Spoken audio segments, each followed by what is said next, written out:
So this is all we know about the story of Jude Chibo, a Nigerian businessman who got killed in his house in Vietnam. It was actually a story that made international news. It was something everybody was talking about. But what really happened to this man? How did he die in Vietnam, a faraway country, is what we are going to be answering in this video. What's up, guys? Hope you guys are having a fantastic time. I'm BY. Welcome to my channel. So if you're coming here for the first time and you want to keep seeing scary videos, kindly subscribe to my channel, and liking the video would also make more people able to see it. So don't be selfish. Ensure you go to the like department and like the video. So at this point, let's get into the video and let's talk about the story of Jude Chibo. In the early 1980s, a man and his wife had a child, and initially it was not very obvious what to name this child because they are from a very traditional area, which is the Imo state of Nigeria, and they obviously wanted to name their child a very classical name, a beautiful name. But as Nigeria is concerned, people tend to have variety of name. Like if you're Yoruba, you want to name your child a Yoruba name, and at the same time you want to name your child maybe like a Christian name. But at the end of the day, they settled for a very beautiful name, which was the name Jude. So earlier in the life of Jude, it was obvious that this child is going to be a very promising child. He had everything you could ask for from a child. He was very patient, he was very gentle, he was nice, he was full of talent. Everybody in the community knew this was just not an ordinary child. This is a child with so much potential. In primary school, he was one of the best students in his class. Going into the secondary school, he never disappointed his parents. He was doing the best he could to ensure everything in his life are in order. As time goes by, Jude started noticing something, and it is the fact that his environment, his hometown, his state, his country is not really a favorable one. It's not really the type of country you'd see a lot of development. People are not really making it in that environment. But of course, he never showed any kind of desperate attitude in which, oh, he was trying to leave his country so early. So he kept striving, he kept exposing himself to multiple things that can potentially make way for him. But despite all his effort and all that, it was obvious Nigeria is not a good country. He had to leave Nigeria, and he had to leave very early. But due to financial reasons and financial constraints, he just had to stay. But eventually, at the age of 29, Jude was able to find a way. He was able to link up with a friend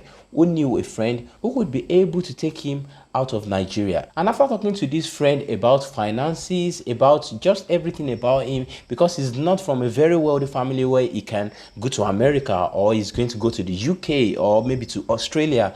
These are English-speaking countries he would actually prefer, but he had no option. He had to just go for the one he can afford, which is an Asian country. He had so many options there too, which even though they were not his first option, they were the options he had. So he just had to go with them. So at the end of the day, after making much inquiry, he decided it was Vietnam. He had to go to Vietnam because of the opportunities and the finances available, and the embassy. This was the country that has more prospect for him to get a visa, so he just had to go to the country. So starting from the first day in Vietnam, all Jude could think about is ensuring him coming to Vietnam was not a waste of time. He wanted to actually achieve a lot in Vietnam. So because of this, he was actually getting into so many jobs, trying to get so many opportunities. He tried his best not to be lazy at any point in time. So eventually, after trying so many things, he decided to start his own business. And since he knows there are so many potentials in sending things from Vietnam to Nigeria,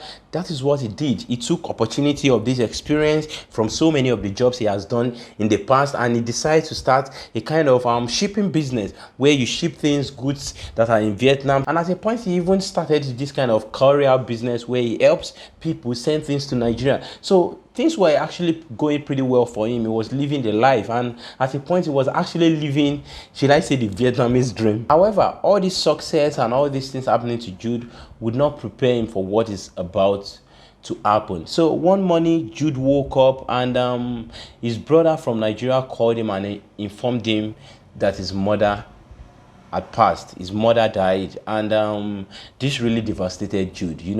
Thinking about it, what could have happened to his mom? His mom was not sick before and all that. But then that is not the end. Just a few months after, this same brother of Jude that called Jude that his mother had passed also passed. This was actually a very big blow to Jude, because why would two family members die within few months and there was no real symptom or any type of sickness, what could have happened? Is there a foul play? Is there something he does not know? But again, this is not the end of it all. On the 4th of May 2022, Jude was at his house having breakfast, and to this story it is not clear maybe his wife and his children were at home with him that day, but he was basically in his house having breakfast when suddenly he had a knock on the door. At first he ignored this knock because he was thinking maybe he was probably hearing things and all that, as Jude was not expecting anybody. But then after a few seconds he heard this knock on the door again, and at this point he was very sure this knock is coming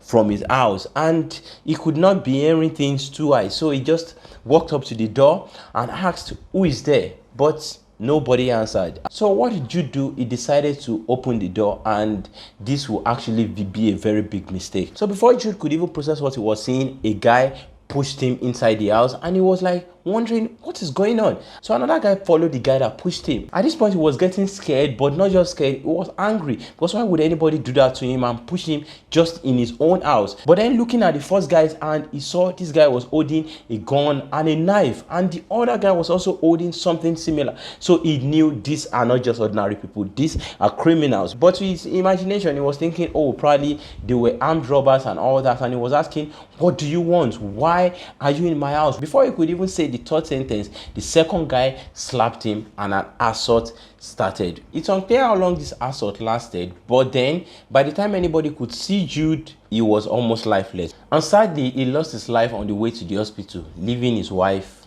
and 2 children.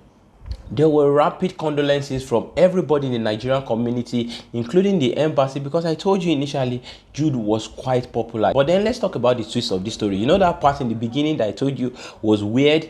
Let's talk about it now. 2 days after the death of Jude, a man in Nigeria who is supposed to be Jude's uncle called Nzeobi confessed to being responsible for the death of not just Jude, but Jude's brother and Jude's mother. If you can remember clearly that I told you Jude's relative died initially, this man confessed to being responsible for those deaths. The question is how? How is he going to be responsible for the death of these 3 people? And considering Jude is not even in Nigeria, he's in faraway Vietnam, how is he going to be responsible for Jude's death? This is the weird part. This man claimed his family and Jude's family has been having a long-term dispute over a piece of land in their community, in their village. They've been having this kind of dispute for a long time, and then he said he went to a native doctor and they gave him a sort of calabash that would actually help him conquer his enemy. This refers to Jude's side of the family. He buried this stuff on this piece of land that has been causing disputes, and guess what? That is when these deaths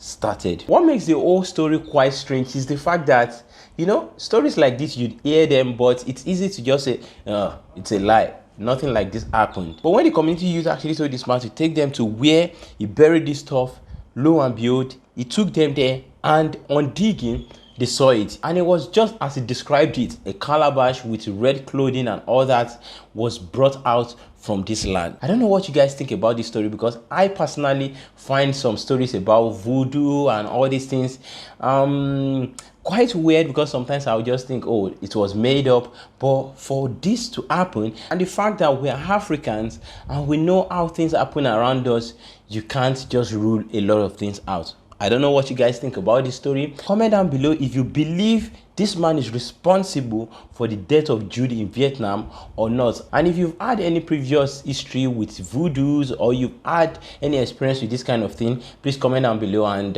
let us share out of your experience. So thank you guys for watching the video. If you enjoyed the video or you enjoyed stories like this, kindly subscribe to this channel, and don't forget to actually give this story a like. Just like I said in the beginning, this story has a lot of fiction to it because we need to just expatiate it to give it a story-like form. So thank you guys for watching the video. I hope I'll see you guys another time. Peace and love.